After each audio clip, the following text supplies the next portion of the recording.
জয়া অসম ছাত্ৰ-ছাত্ৰীসকল, আজি আমি তোমালোকৰ কাৰণে লৈ আহিছোঁ এখন বজালী ডিষ্ট্ৰিক্টৰ ইংৰাজী প্ৰশ্ন কাকত HS ফাৰ্ষ্ট ইয়েৰ। গতিকে যদি তোমালোকৰ জিলাত বৰ্তমানলৈকে HS ফাৰ্ষ্ট ইয়েৰ ইংৰাজী পৰীক্ষা অনুষ্ঠিত নাই হোৱা, নিশ্চয় তোমালোকে এই পৰীক্ষা প্ৰশ্ন কাকতখন অনুশীলন কৰিবা।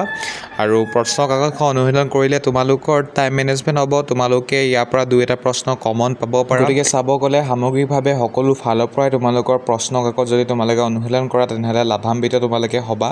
নিশ্চয় তোমালোকে অনুশীলন কৰিবা। আৰু এই প্ৰশ্ন কাকতখনৰ ফটোকপি আমাৰ ওচৰত উপলব্ধ আছে আৰু আমি ইতিমধ্যে আমাৰ হোৱাটছআপ চেনেলত আপলোড কৰি থৈছোঁ। গতিকে তোমালোকে আমাৰ হোৱাটছআপ চেনেলত জড়িত হৈ যদিহে বিচাৰিছা ফটোকপিখন, তেনেহ'লে ফটোকপি লৈ পিনি তোমালোকে ঘৰত অনুশীলন কৰিব পাৰা, ঠিক আছে। আৰু মনত ৰাখিবা, আমাৰ হোৱাটছআপ চেনেলত জড়িত হ'বৰ কাৰণে কোনো ধৰণৰ তোমালোকে পইচা দিব নালাগে, সম্পূৰ্ণ ফ্ৰী হয়। জাষ্ট তোমালোকে মোক হোৱাটছআপত মেছেজ কৰা, মেছেজ কৰিলে হোৱাটছআপ চেনেলৰ লিংক পাই যাবা। লিংকত ক্লিক কৰিয়ে প্ৰশ্ন কাকতখন ডাউনলোড তোমালোকে কৰি ল'ব পাৰা। আৰু জনাব বিচাৰিছোঁ অন্যান্য প্ৰশ্ন কাকতো দিয়া হৈছে, গতিকে জইন কৰিলে তোমালোকে লাভান্বিত হ'বা।